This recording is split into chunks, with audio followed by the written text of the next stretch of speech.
السلام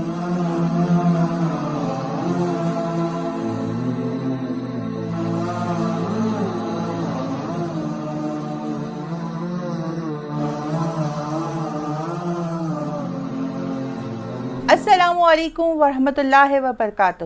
میں ذاکرہ شیری زہرا آپتی حاضر خدمت ہوں اپنے channel time T V Canada کے ساتھ۔ آج ہم نے اپنے اسٹوڈیو میں شان صحابہ کو اور مدح صحابہ کو بیان کرنے کے لیے جس شخصیت کو مدعو کیا ہے وہ کسی تعارف کا محتاج نہیں، علی رضا جعفری صاحب۔ السلام علیکم۔ وعلیکم السلام۔ علامہ صاحب، آج ہم جس شخصیت کے اوپر آپ سے گفتگو کر رہے ہیں اس شخصیت کی محبت اور اس شخصیت کا جو اظہار محبت ہے وہ تاریخ اسلام میں ایک مثال ہے، اور ان کا نام ہے جناب اویس قرنی۔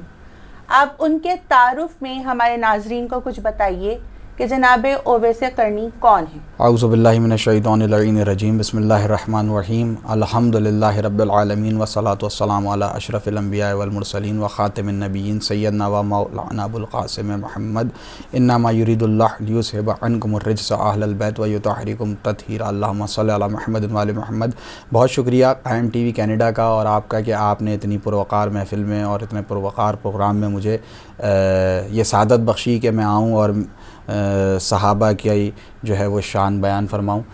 آپ کا سوال کہ حضرت اویس قرنی کون ہیں، تو حضرت اویس قرنی وہ صحابی رسول ہیں کہ جن کی کبھی رسول اللہ سے ملاقات نہیں ہوئی مگر پھر بھی انہیں صحابی کہتے ہیں۔ یہ آگے چل کے میں آپ کو بتاؤں گا کہ ان کو کس لیے صحابی کہا جاتا ہے۔ حضرت اویس کا تعلق یمن سے تھا اور یمن کے قبیلے قرن سے تھا۔ اس حضرت اویس کی جو والدہ گرامی تھیں وہ کافی ضعیف تھیں، کیونکہ روایتیں لکھتی ہیں کہ حضرت اویس بھی بزرگین میں آتے تھے، تو آپ سوچیں کہ ان کی والدہ کتنی عمر کی ہوں گی اور کتنی بزرگ ہوں گی۔ تو حضرت اویس کے والد گرامی کا انتقال ہو گیا تھا، اس کے بعد وہ اپنی والدہ کی بہت زیادہ خدمت کرتے تھے۔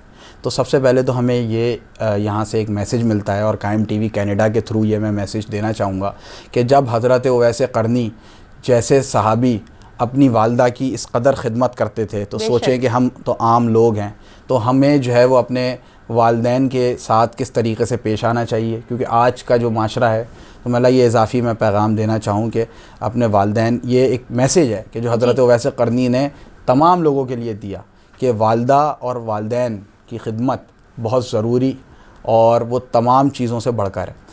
اس کے ساتھ ساتھ آپ نے جو یہ سوال کیا کہ حضرت اویس قرنی کا جو ہے وہ تعارف کیا ہے، تو مختصر تعارف یہی ہے کہ وہ یمن سے تھے اور یمن کے قبیلے قرن سے تھے۔ اس کے ساتھ ساتھ یہ کہ کچھ روایتیں تو یہ بھی ملتی ہیں کہ حضرت اویس قرنی کی والدہ کے تمام دانت جو ہے وہ ختم ہو چکے تھے، جھڑ چکے تھے، تو حضرت اویس قرنی نوالا چبا کے اپنی والدہ کو دیتے تھے، اس قدر خدمت کرتے تھے اپنی والدہ کی۔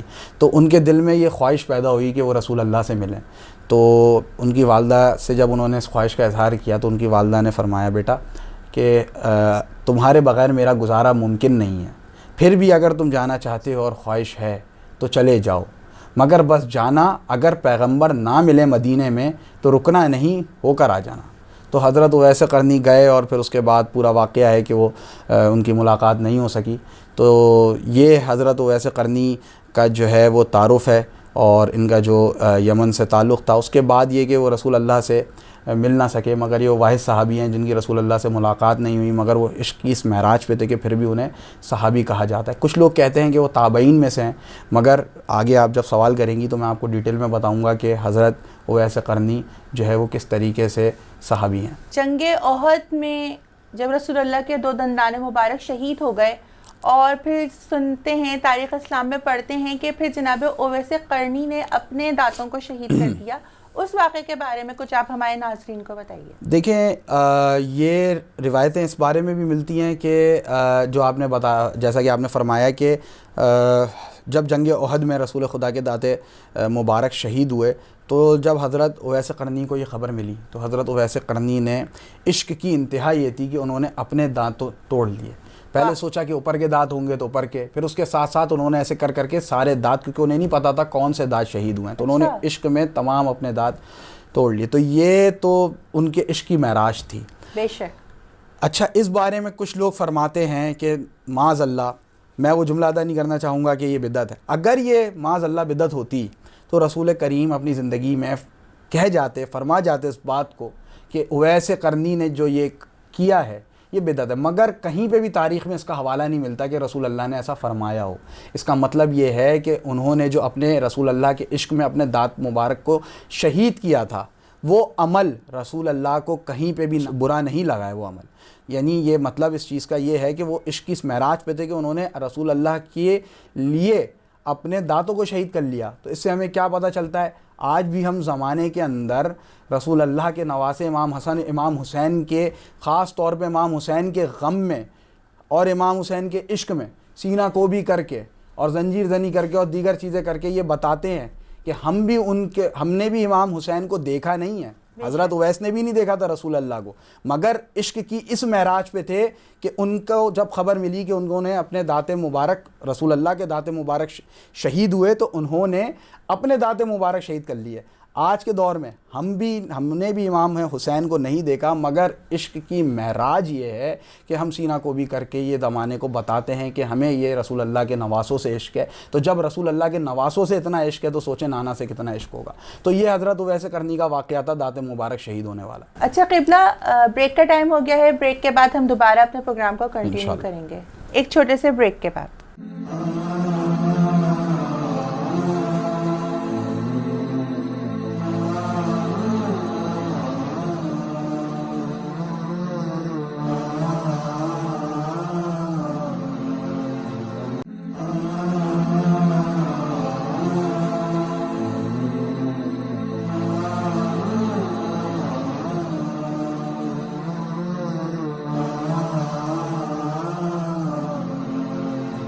ہم ایک چھوٹے سے بریک کے بعد حاضر خدمت ہیں اور اب ہم اپنے سوال کی طرف واپس چلتے ہیں. ابھی ہم جناب اویس قرنی کے بارے میں آپ سے اتنی اچھی معلومات لے رہے تھے. قبلہ آپ ہمیں یہ بتائیے کہ جب جناب اویس قرنی نے رسول اللہ کو دیکھا ہی نہیں تو پھر وہ صحابی کیسے ہیں؟ بہت خوبصورت سوال ہے اور بہت اچھا سوال ہے، کیونکہ ہم نے صحابہ کے جو لغوی معنی بتائے تھے تو اس میں تو یہی تھا کہ جو رسول اللہ کی بس میں بیٹھے ہوں یا جنہیں رسول اللہ کا قرب حاصل ہو وہ صحابی کہلاتے ہیں. دیکھیں یہاں پہ یہ چیز دیکھنے کے لیے اور سمجھنے کے لیے، کیونکہ تمام ہمارے جو ویورز ہیں وہ بھی ماشاءاللہ صاحبان عقل ہیں، پوری دنیا میں دیکھ رہے ہیں اور تمام سننے والے صاحبان عقل ہیں، تو ہمیں اس چیز کو سوچنا چاہیے کہ کیا قرب صرف وہی ہوتا ہے کہ جو سامنے سے حاصل ہو سکے، یا جو فزیکلی کہیں ہم جائیں تو حاصل ہو سکے، یا جو ہے وہ صرف ان کی بس میں بیٹھ کے حاصل ہو سکے. قرب کئی طریقے کے ہوتے ہیں. ایک قرب روحانی قرب بھی ہوتا ہے، ایک روحانی قرب بھی ہوتا ہے کسی کے ساتھ. تو حضرت اویس قرنی سے متعلق جو آپ نے سوال کیا کہ جب وہ رسول اللہ سے مل نہیں سکے تو صحابی کیسے تھے؟ رسول اللہ کے عاشق تھے. میں نے ابھی گزشتہ سوالات میں یہ بات بتائی کہ وہ رسول اللہ سے ملنے کے لیے آئے تھے. تو رسول اللہ جب غزوہ سے واپسی آئے تو انہوں نے یہ فرمایا کہ ام سلمہ، بی بی ام سلمہ سے کہ کون آیا تھا میرے گھر سے، جنت کی خوشبو آ رہی ہے. یہ مرتبہ ہے حضرت اویس قرنی کا. سبحان اللہ. تو بی بی ام سلمہ نے فرمایا مجھے معلوم نہیں کون آیا تھا. تو رسول اللہ نے فرمایا میرا عاشق یمن سے آیا تھا اویس قرنی. تو اس وقت مولا علی بھی رسول خدا کے ساتھ تھے. تو رسول خدا نے مولا علی سے فرمایا کہ علی یہ میرا عاشق مجھ سے مل نہیں پائے گا، مگر بہت وقت گزر جائے گا، اس کے بعد جب تم جنگ صفین میں جاؤ گے تو یہ وہاں اپنی والدہ سے ودا ہو کے تمہارے پاس آئے گا اور تمہارے لشکر میں شامل ہوگا اور شہادت پائے گا. تو یہ رسول اللہ نے پہلے ہی بتا دیا تھا کہ یہ مجھ سے مل نہیں پائے گا. مگر جب مولا علی نے پوچھا کہ ہم انہیں پہچانیں گے کیسے، تو انہوں نے بتایا، رسول خدا نے بتایا کہ ان کے ہاتھ پہ سفید نشان ہوگا، درمیانہ قد ہوگا. یعنی اتنی اس قدر روحانی قربت تھی حضرت اویس قرنی کو رسول اللہ سے کہ ایک دوسرے کا قد و خال تک جانتے تھے. تو یہ جو قربت تھی وہ روحانی قربت تھی. اس روحانی قربت کی وجہ سے ہم حضرت اویس قرنی کو صرف صحابی نہیں بلکہ افضل ترین صحابیوں میں سے سمجھتے ہیں. اور روایت ہے کہ حضرت عمر نے عبداللہ بن عباس سے جو ہے وہ فرمایا کہ بارش کی دعا جو ہے وہ حضرت اویس قرنی سے کرواؤ. تو یہ منزلت ہے حضرت اویس قرنی کی اور یہ مرتبہ ہے حضرت اویس قرنی کا. تو یہ وجہ ہے جس کی وجہ سے ہم انہیں صحابہ کے اندر شمار کرتے ہیں, کیونکہ ان کی رسول اللہ سے جو نسبت تھی وہ نسبت روحانیت کی طرف سے نسبت تھی. وہ جو قربت تھی وہ قربت روح کی قربت تھی, اس لیے قربت حاصل تھی اور ہم انہیں افضل ترین صحابی سمجھتے ہیں, اور یہ ہمارا عقیدہ ہے اور یہ اس پر دلیل ہے. جنگ صفین وہ جنگ کہ جو مولا کائنات کی زندگی کی ایسی جنگ ہے کہ جس میں مولا کائنات کے تمام بیٹوں نے شرکت کی ہے, اور جو ہم بارہا جنگ صفین کو سنتے ہیں پڑھتے ہیں, اس جنگ صفین میں جناب اویس قرنی کی شہادت ہے. کچھ اس کے حوالے سے آپ ہمیں بتائیے. آپ صفین کا ذکر کر رہی تھی, تو صفین کے متعلق ہم سب سے زیادہ جو بات سنتے ہیں وہ حضرت عباس کی ہے کہ حضرت عباس جب نقاب لگا کے جنگ کر رہے تھے تو لوگ سمجھ رہے تھے کہ مولا کائنات جوان ہو کر آ گئے. تو یہ ایک تو واقعہ ہے صفین سے متعلق. دوسرا یہ کہ آپ نے حضرت اویس قرنی کی شہادت کے متعلق سوال کیا کہ ان کی جنگ صفین میں شہادت ہوئی. تو اس کے اندر دو روایتیں ملتی ہیں. پہلی روایت یہ ہے کہ حضرت اویس قرنی فرات کے کنارے وضو کر رہے تھے, تو انہیں آواز آئی کسی لشکر کے گزرنے کی. وہ لشکر کے پاس پہنچے کہ یہ کون سا لشکر ہے, تو لوگوں نے بتایا کہ یہ لشکر ہے مولا کائنات کا لشکر ہے کہ جو جا رہا ہے صفین میں لڑنے کے لیے. تو حضرت اویس قرنی اس لشکر کو فالو کرتے ہوئے جو ہے جنگ کی طرف روانہ ہو گئے. اور حضرت اویس قرنی روایت یہ ملتی ہے کہ مولا کائنات نے صفین میں شروع ہونے سے پہلے جو لشکر میں تمام لوگ شامل تھے, ان تمام لشکر میں لوگ جو شامل تھے ان سے یہ بیعت لی ہے کہ چاہے کیسے بھی حالات پیدا ہو جائیں, کیونکہ آگے اگر ہم صفین کو تفصیل میں جائیں گے صفین کی, کیونکہ آپ جانتی ہیں ماشاءاللہ سے ذاکرہ ہیں, آپ کو پتہ ہوگا کہ وہاں کچھ ایسے حالات پیدا ہو گئے تھے. تو صفین کے اندر مولا کائنات کو پتہ تھا پہلے سے کہ جو حالات پیدا ہوں گے, تو مولا کائنات نے یہ بیعت لی تمام لوگوں سے. وہاں پر 10,000 لوگوں سے روایت لکھتی ہے کہ بیعت لی کہ جیسے بھی حالات ہو جائیں گے وہ پیٹھ نہیں دکھائیں گے, اور جیسے بھی حالات ہو جائیں گے وہ جنگ کا میدان چھوڑ کے کہیں نہیں جائیں گے. بعد میں اس میں سے خوارج بھی نکلے تھے, وہ ایک الگ تفصیل ہے. تو مولا کائنات نے یہ بیعت لی, تو اس میں سے 9,999 لوگوں کی بیعت ہو گئی, مگر ایک باقی تھے. تو لوگوں نے سوال کیا مولا کائنات سے کہ اے علی ابن ابی طالب, وہ کون ہے کہ جو ایک رہ گیا ہے اور جس کی بیعت لینی ہے آپ کو؟ تو مولا نے فرمایا کہ وہ اویس قرنی ہیں, وہ ابھی آ رہے ہیں اور وہ ضرور آئیں گے اور ان کی پھر میں بیعت لوں گا. تو روایتیں لکھتی ہیں کہ جب حضرت اویس قرنی وہاں پہنچے تو انہوں نے مولا علی کے ہاتھ پہ بیعت کی, اور پھر اس کے بعد بیعت تو ان کی بہت پہلے سے مولا کائنات کی وہ کر چکے تھے, جنگ کے متعلق بیعت کی کہ جنگ میں جو ہے وہ پیٹھ نہیں دکھائیں گے. اس کے بعد انہوں نے جام شہادت نوش کیا. اس کے علاوہ یہ روایت ملتی ہے کہ جام شہادت نوش کرنے کے بعد ان کے جسم پہ 40 زخموں کے نشان تھے. اور دوسری روایت یہ ملتی ہے کہ 20 جو ہے وہ لشکر تھے, ہر لشکر کے اندر 1,000 لوگ شامل تھے, اور مولا کائنات نے نیزہ ایک جگہ پر گڑوانے کے بعد وہاں پہ لوگوں کو کی گنتی کری. تو گنتی کرتے کرتے اس میں شام ہو گئی. جب شام ہو گئی گنتی کرتے کرتے, تو ان تمام لوگوں میں ایک بندہ رہ گیا تھا. تو تب صحابیوں نے پوچھا کہ مولا وہ کون ہے کہ جو ابھی تک نہیں پہنچے؟ تو مولا نے فرمایا وہ اویس قرنی ہے, وہ آئے گا. اور پھر روایتیں یہ لکھتی ہیں کہ حضرت اویس قرنی آئے تو مولا نے فوراً پہچان لیا حضرت اویس قرنی کو, اور حضرت اویس قرنی نے مولا کائنات کے ہاتھ پہ بیعت کری جنگ کے متعلق کہ اس کے بعد پھر جنگ کا آغاز ہوا ہے صفین کا, اور اس کے اندر حضرت اویس قرنی نے جام شہادت نوش کیا. اور یہ روایتیں اس بات پہ سب تمام مکتبہ فکر متفق ہیں کہ 40 زخموں کے نشان حضرت اویس قرنی کے جسم مبارک پر موجود تھے. اچھا, تو آپ ہمیں یہ بتائیے کہ جنگ صفین میں جو قرآن کو نیزوں پہ اٹھا لیا گیا, کچھ اس واقعے کو بیان کیجیے.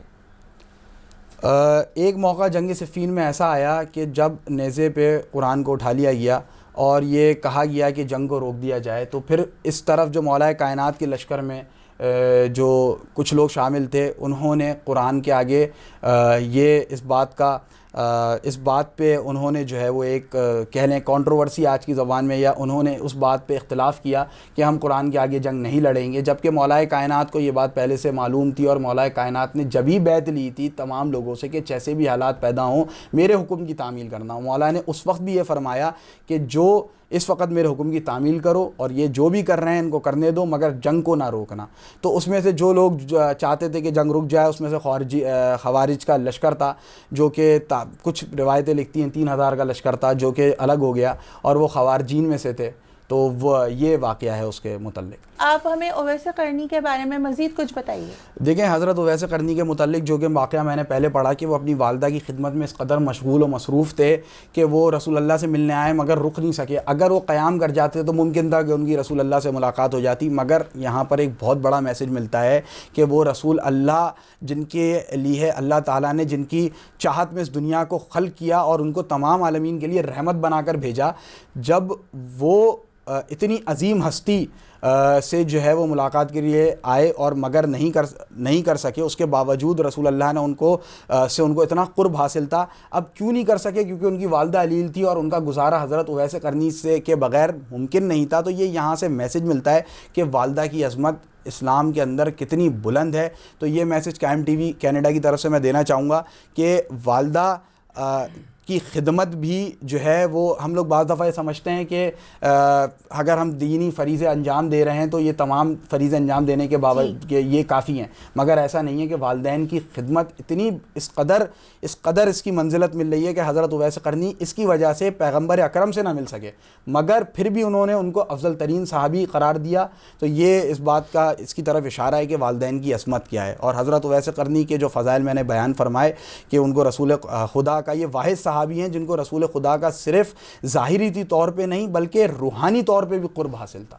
تو یہ حضرت اویس قرنی کی منزلت ہے۔ بہت خوب، بہت خوب۔ آپ کا بہت بہت شکریہ کہ آپ نے اپنے نہایت قیمتی وقت میں سے ہمیں تھوڑا سا ٹائم ہمارے چینل کے ناظرین کے لیے دیا۔ جزاک اللہ۔ اور امید ہے کہ ہم آئندہ بھی ہمارے پروگرام میں ضرور تشریف لائیں گے۔ جزاک اللہ۔ ذاکرہ شیر زہرا عابدی کو اجازت دیجیے، والسلام۔